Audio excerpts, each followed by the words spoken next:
everyone, and welcome to my YouTube channel. My name is Najee. I'm currently a junior here at Hampshire College in Amherst, Massachusetts. I study reproductive health, African American studies, English on a pre-law track. So today what we are doing is I'm going to give you a little bit of background knowledge and or summary, if you like to call it, on a project that I'm working on that focuses on the medical interventions such as C-sections and epidurals and how that affects the experience of birth for Black women. So let's get started. Black women are more likely to experience discrimination based on race. Multiple studies have documented that there are poor patient-provider interactions among patients who are Black women compared to white women. This also includes communication between the patient and the healthcare official and significantly less patient involvement in the decision making. Now, according to the American College of Obstetricians and Gynecologists, the current cesarean rate in the US is 32%, which leads to negative health outcomes for Black women and infants. Now, 32% is a little high. Now, my research has led me to believe that healthcare insurance plays a huge role in how Black women are treated differently.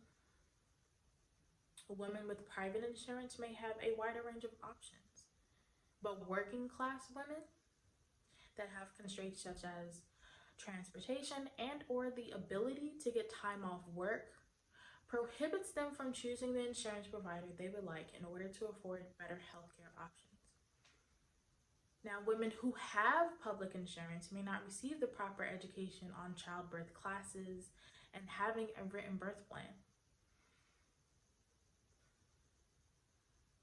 The American healthcare system operates as if a pregnant woman acquiring knowledge would result in being able to control the experience of pregnancy, birth, and ultimately lead to better outcomes, which we want, which is why women are fighting so much, and which is why we have a thing called reproductive justice, especially reproductive health. Now, you see, the majority of women seek and plan for a vaginal birth, but there is a small percentage that prefer a cesarean birth and are comfortable with various medical interventions. Now, let that sink in. So I found a 2016 study that analyzes a woman's birth plan request, and it comes from a large medical center in Los Angeles. And it found that some common requests include no epidural, no formula supplementation, and no episiotomy. Now, those who want women to be informed and properly engaged during childbirth make the resources available.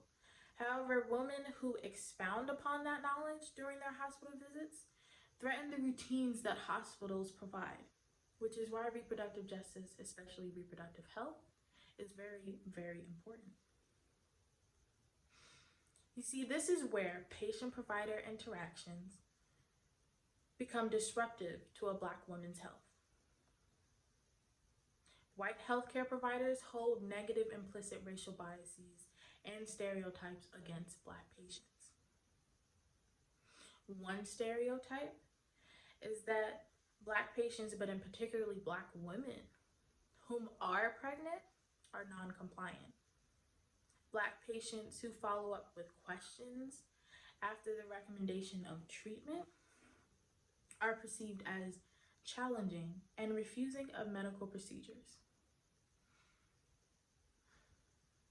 Now that this video has ended, I want to talk about how I'm going to continue to upload.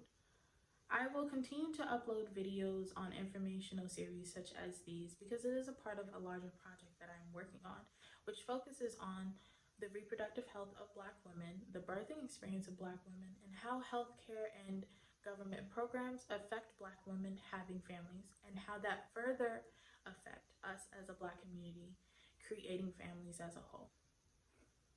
Thank you, and I hope you stay tuned for the rest of my videos. Have a good day, comment, like, and subscribe.